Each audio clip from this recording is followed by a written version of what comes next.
Hi all. So I've been doing a Bible study on basically how the church is supposed to treat each other and just a few things that God has brought to my attention over the years when I've gone to church and when I've been out of church and anyway, so I think I mentioned this the last time in the last video that I made that we've been going through a lot. Financially, physically, mentally, emotionally, you name it, it's kind of happened to us. I don't really want to get into details, but I just wanted to share with you what the Lord has given me about the reason why we're not in a church and the reasons why we don't feel supported, being in a church. Kind of why we left the last church that we were at. We were there for almost 2 years, and it just got to the point where we felt like we were giving, and then not that I expect to receive, but whenever we hit a hard time, when we started hitting hard times, there was no support for us. And that's kind of what I guess I've noticed it in our whole society. That if you're the kind of person who is a giving person, you end up feeling, and I don't mind trust me, I don't mind being a person who gives. It's just that when you get to a point where you can no longer give, Tony and I have basically been by ourselves for 1.5 years because we don't have the money to give. I went back to work and we don't have the resources that we had before, and so no one seems to be that interested in calling and finding out how we're doing because we're not giving up the money that we used to. Now, this is going to sound a little bit like I'm, murmuring or whatever, but keep in mind what the Lord said to those that He was speaking to at the time, like in when he was talking about one of the commandments that you should. It says here. For instance, Jesus gives a new commandment. A new commandment I give unto you, that ye love one another as I have loved you, and that ye also loved one another. So basically, that is Jesus' commandment, but yet we didn't find that too much in the church. That maybe it was just the church we were going to. I don't know, but we had gone to a previous church, and we only went there maybe once or twice, and the people basically told us that they could recommend another church for us, and I was like, oh. Plus they were offering at the church. They were offering those things that my husband and I don't take. They were offering those things that we don't agree with and that we never took. So they were offering them at the church. So we basically had to leave. This was in 2021.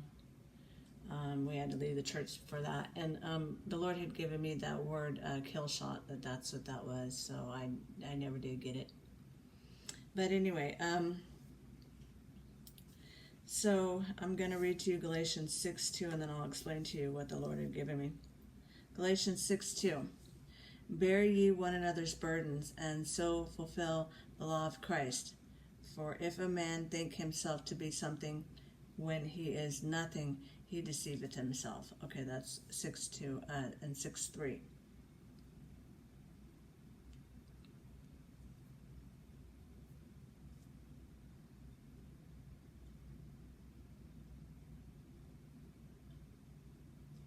So this is talking about how Galatians 6:1-3 is talking about how people who think that they are independent and they don't need others need to understand that you do need others, And that's not where Tony and I have come from. We don't come from the attitude that we don't need others. In fact, we asked for help a few times at the church that we had been at for almost 2 years, and no one seems to be interested in helping us, but they really asked a lot of us as members of the church, which, like I said before, and it's going to sound like I'm complaining about it, but I'm not. I love to do for others. That has always been my thing. Even before I was saved, I would do for others. I did volunteer work, and I still do volunteer work. I never talk about it on here because it's just something between me and God. So anyway, but and I donate a lot. Even when we don't have money, I still tithe. We have not had a whole lot of money, and I still tithe to the church online. So anyway, but that's what that was about. But the other word that the Lord gave me is because we've been going through so much, and He has been our only source.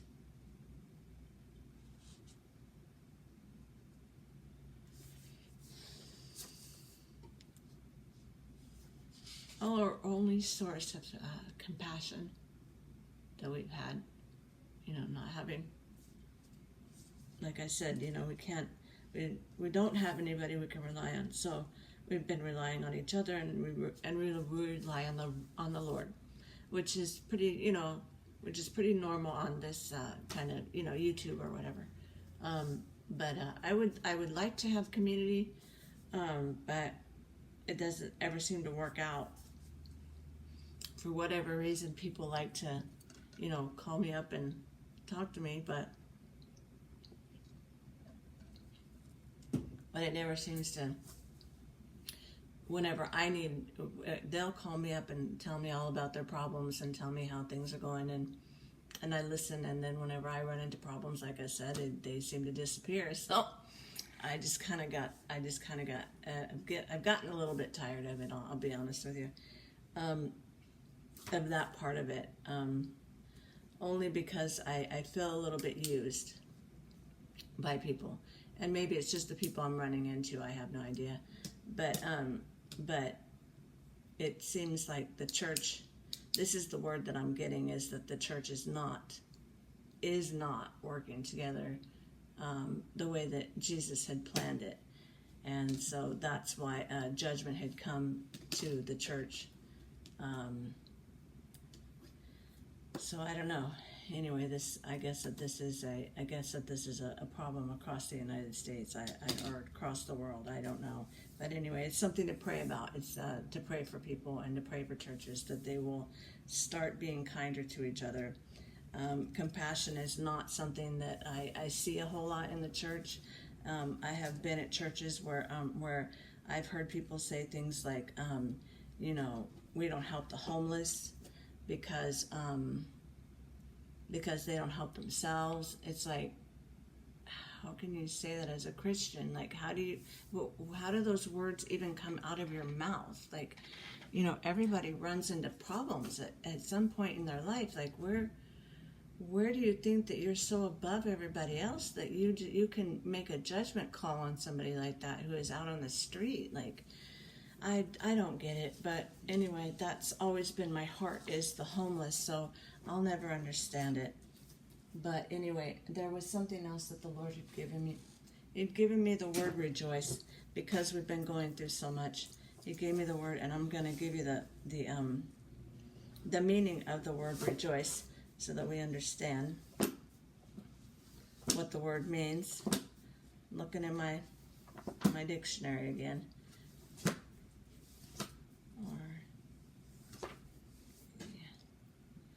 I like this dictionary because it was Robert Breaker was the one that talked about this dictionary. So now I use it whenever I look up any words and I want to compare it to what the Bible says. Okay, so rejoice.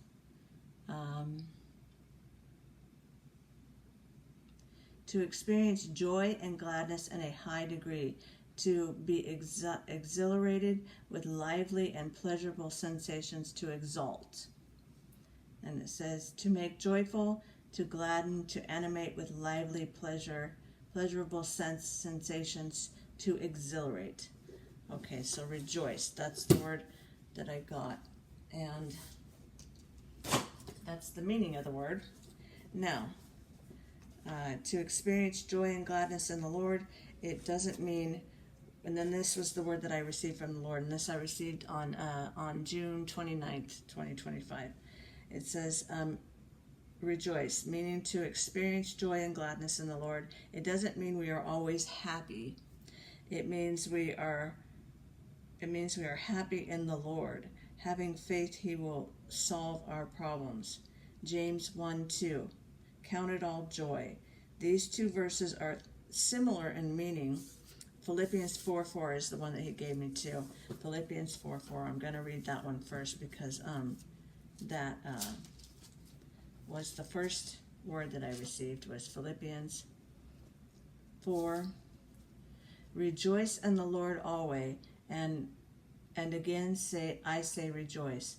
Let your moderation be known unto all men. The Lord is at hand. Be careful for nothing, but in everything be by prayer and supplication with thanksgiving. Let your requests be made known unto God, and the peace of God, which passeth all understanding, shall keep your hearts and minds through Jesus Christ.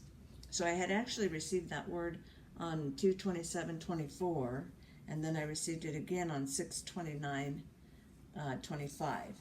So like I said, what the Lord is telling me is that, yes, you're not always going to be happy, but we do need to rejoice in the Lord and trust and be faithful to him no matter what. So yeah, I don't have the support that I need, or someone I can call and say, hey, here's what's going on, without sounding like I'm whining or murmuring or whatever, like it says in the Bible.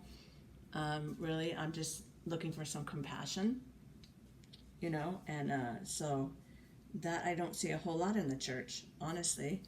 And then like James 1:2 says, count it all joy, and I'm going to read that one too.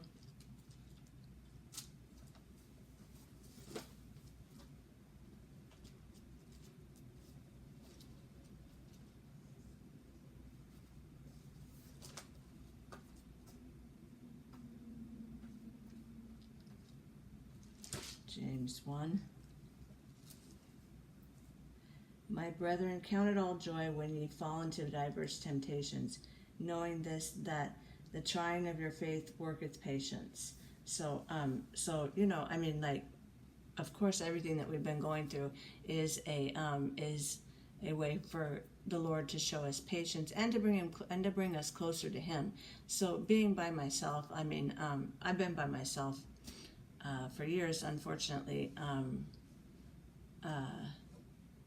without the support of a church, because of the fact that God was teaching me, to be in Him, because I wasn't in Him for so many years. I understood that that's why, but it kind of gets to be a lonely walk sometimes, and so that's why I'm bringing this up. Proverbs 3:5-6, it says, "Lean not on your own understanding, trust in the Lord." And then I got a few more scriptures.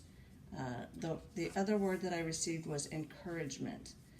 So, like I said, with the church is supposed to be a gathering of believers to encourage one another to stay on the walk and to encourage one another to stay on the path of Christ. Correct? Am I correct in this? If I'm wrong, just let me know in the comment section. But our job as a church, to come together as a church, is to encourage one another to stay on the path.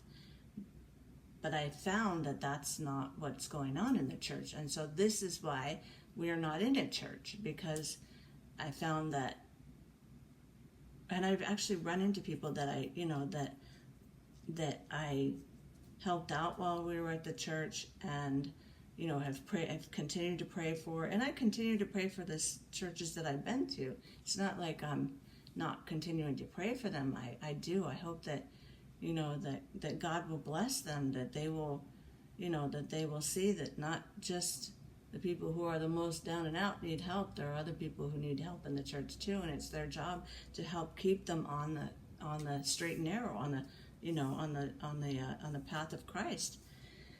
So anyway, but there are more scriptures here that the Lord had given me, and one of the words that He had given me was encouragement, and I was going to look up that word too, encouragement, so we can understand what that word means.